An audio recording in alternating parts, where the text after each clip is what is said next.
So, are you someone who enjoyed the series Buffy the Vampire Slayer and would like to see that series come back again? Or are you someone who enjoyed the comedy of the cartoon Scooby-Doo and would like to see that series come back again?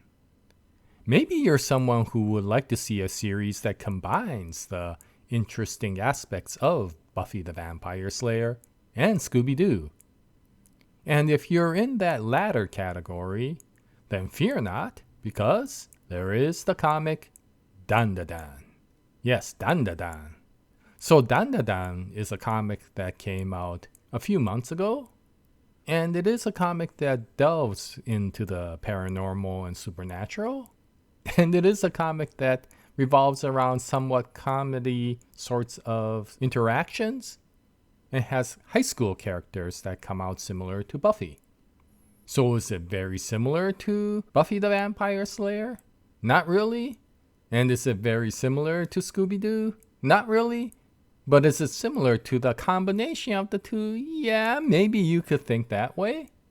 But if I were to describe DanDaDan with one word, I would use the word weird. Yes, it is a very, very weird manga. So what's up, people, and welcome to my introduction to the comic DanDaDan. It is a comic that I've been following, and it is a comic that is available in Shueisha's Manga Plus, but unfortunately they have pulled back many of the chapters. I am waiting for this comic to come out in published form in the United States. It is already available in Japan, but it hasn't been released in the United States as such. But when it does, I probably will start collecting this volume because it is a very interesting story for me, and because of that, I did want to introduce it here. And if I were to describe this story in whatever form I can, I would say if you take the characters and the look and feel of Buffy the Vampire Slayer, and then give the entire script to Terry Gilliam and the crew of Monty Python and let them work their magic on it, you might get something that is very, very similar to DanDaDan. It is funny, but it is very weirdly funny.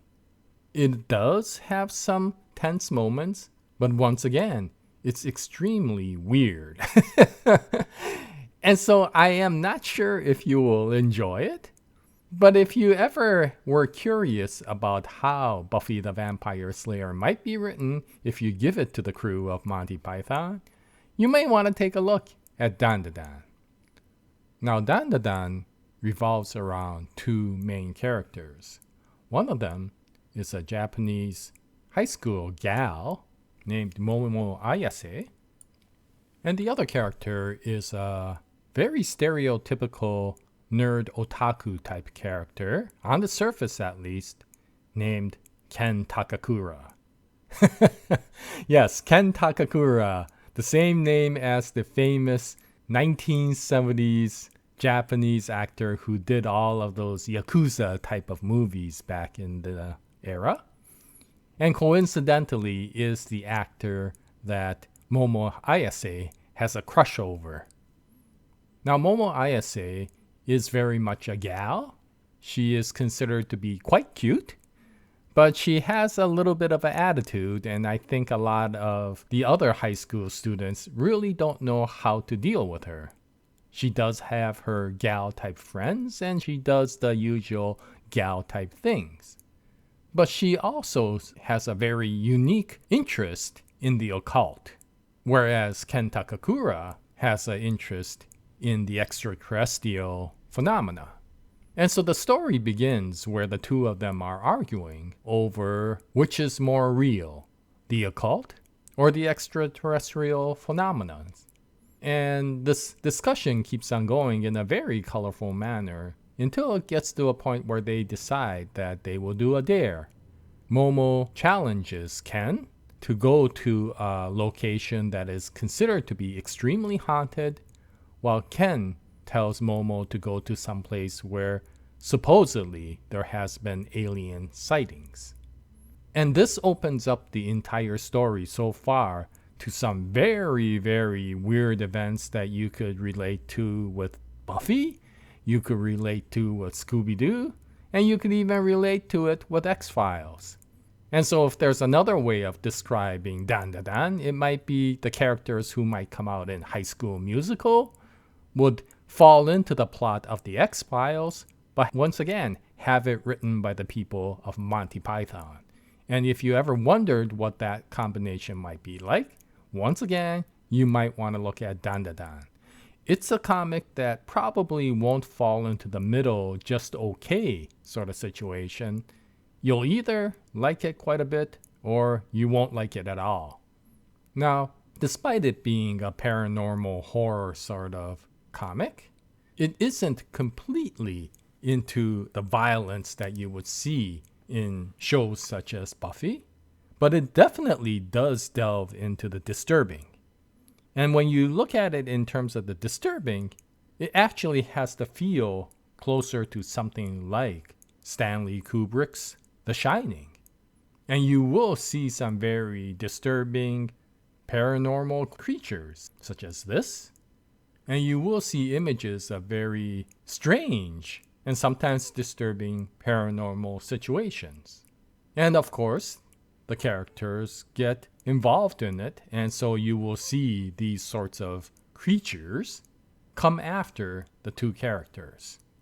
And this starts once again, this entire adventure that these two characters go through. Now, as you keep on going through this story, you start realizing that these characters have a lot more complexity than your typical otaku or the typical gal. Momo is a lot more compassionate and caring of the people around her. And you start noticing that right away when other students who were shooting spitballs and such to Ken Takakura get stopped by Momo when she sits between them and blocks the line of fire.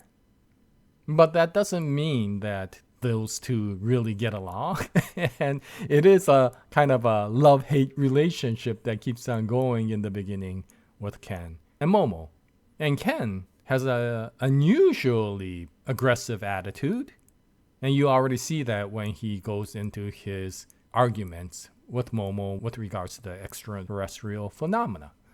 And he does have a lot more courage than your typical nerd otaku. And that does give a little bit more complexity and interest to this story. But once again, this story is very weird.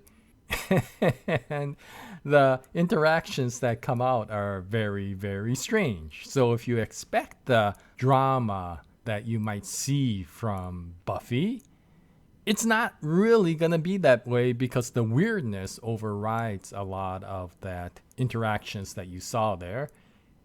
If you expect it to be lighthearted as you saw in Scooby-Doo, you will definitely not see that because it does have very disturbing images.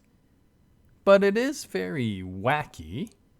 And as much as I will say that it's not the deepest manga in the world, there are some seriously sentimental and very sad moments occasionally in the manga that really take it to interesting points.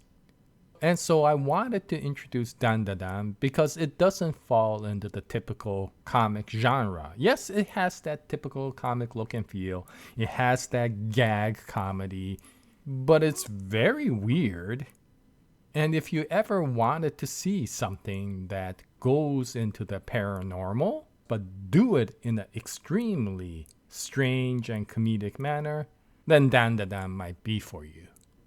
If you are interested in the type of story that I described, yeah, go take a look at it. It may not be the easiest one to find because, once again, Shueisha has pulled the majority of the chapters away from Manga Plus, and you may need to wait until the actual comic comes out in a novel form before you may be able to look at it. But anyway, that's it for DanDaDan.